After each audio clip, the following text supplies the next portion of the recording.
Hi, everyone, and welcome back to Ruth Reacts to Books. I'm your host, Ruxie Ruth McGouth, and this is episode 18. And in this episode, I'm actually going to be reviewing 3 books.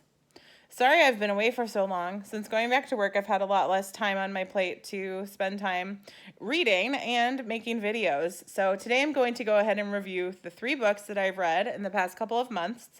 And they kind of range all the way from a 5-star to a 2-star.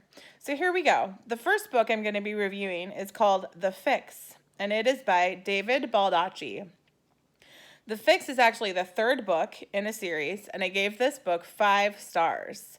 So first, I'm going to tell you a little bit about how I discovered this book series, and then I will read the cover, and I'll tell you what I thought of the story. So I discovered this book series when I was on a trip with my family to my cousin Megan's wedding, and we listened to maybe the first one, which is called Memory Man, and it was really interesting. It's about, the series of books is basically a detective series, and it's about this man who had some sort of football accident, and it caused his brain to be able to basically have photographic recall and also like see things. So like when he sees death, he sees it as a color blue. So he's kind of got superpowers, but it's like a condition that he has. And so the stories talk about kind of his transformation. He has had some tragedy, etc. So this was the 3rd book, The Fix, and I gave it 5 stars. So I'm going to read what it is about. Amos Decker witnesses a murder just outside FBI headquarters. A man shoots a woman execution style on a crowded sidewalk and then turns the gun on himself. Even with Decker's extraordinary powers of observation and deduction, the killing is baffling. Decker and his team can find absolutely no connection between the shooter, a family man with a successful consulting business, and his victim, a schoolteacher. Nor is there any hint of possible motive for the attack. Enter Harper Brown, an agent of the Defense Intelligence Agency. She orders Decker to back off the case. The murder is part of an open DIA investigation, and one so classified that Decker and his team aren't cleared for it. But they learn that the DIA believes solving the murder is now a matter of urgent national security. Critical information may have been leaked to a hostile government or, worse, an international terrorist group. And an attack may be imminent. So I gave this book 5 stars. Some of the things that I liked the most about this book, so as I mentioned, it's the 3rd book in a series, and every book that I'm noticing in this series, it successively builds on the last one. I really liked how it brought back some of the really fun, awesome characters from previous books. And with the entry of this character, Harper Brown, she's really cool and like kind of kick butt. And she was a very strong female lead in this story, and I really, really enjoyed that. So highly recommend this series. Again, the first one in the series is called Memory Man, and it's by David Baldacci.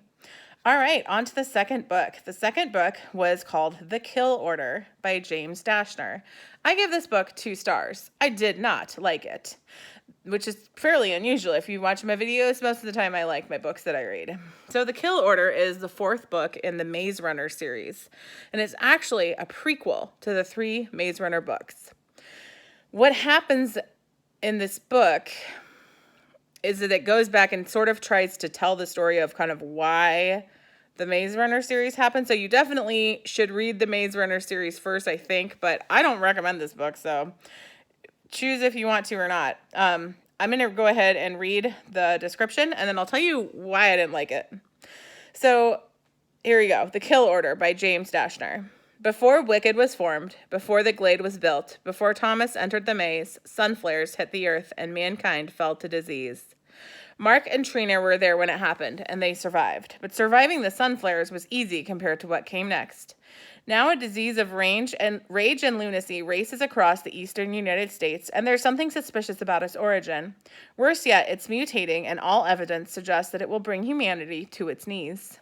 Mark and Trina are convinced there's a way to save those left living from descending into madness, and they're determined to find it, if they can stay alive. Because this is a new, devastated world, every life has a price, and to some, you're worth more dead than alive. Basically, this book was a bucket full of misery. Left, right, and center, misery, misery, misery. And I just don't like books that are like that. Honestly, there wasn't anything at all redeeming, in my opinion, in this book. You kind of, so I won't ruin the ending if people want to read it, but it just was pretty much sadness and misery for an entire book.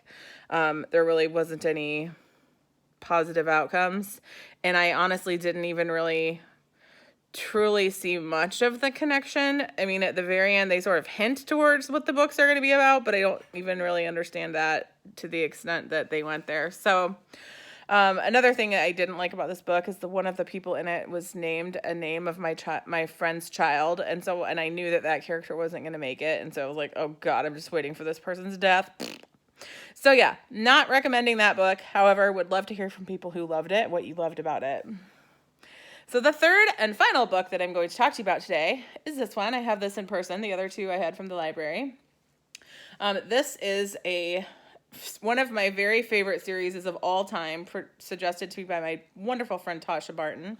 And so this is something like the 35th book in the series. So I'll tell you a little bit about this book, but I'll tell you more about the series, really, and why I love it so much. Truly, it's probably my favorite series. It's my favorite detective stories. And I haven't talked about these, but you'll see if you keep watching me, I read these. Every time I read one of my 25 books, one of these is going to be one of them. So I'll go ahead and read the back, and then I'll talk to you a little bit about the series and why I love it so much. Eve drove away, glanced at the time, and then used her in-dash link to contact Rourke.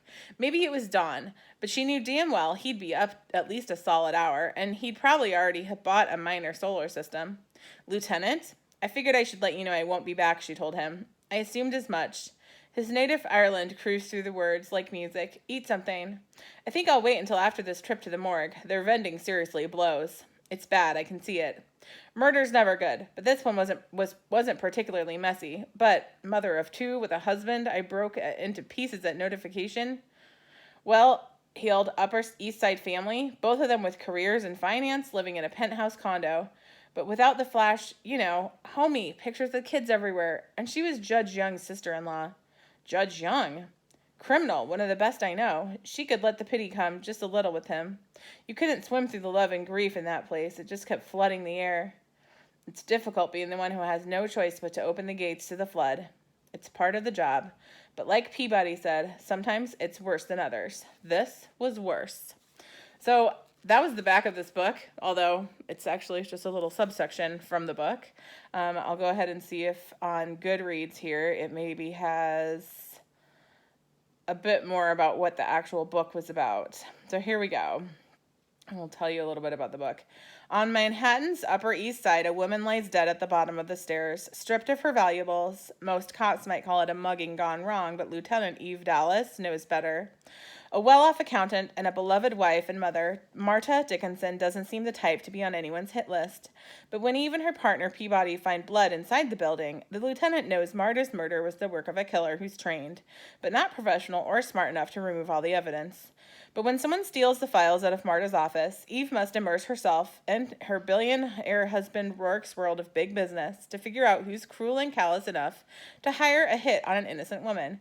And as the killer's violent streak begins to escalate, Eve knows she has to draw him out, even if it means using herself as bait. Okay, so I think I gave this book 4 stars. So I don't know that I've ever given one of these books less than 4 stars. A lot of times they get 5. This one, I gave it 4 stars. It was an interesting story, but let me tell you a little bit about how I found these books and what the series is really about. So it's about this person. You heard Eve Dallas is the name of the main heroine in these stories. She is a futuristic police woman. I can't remember if it's like 2158 or 2058.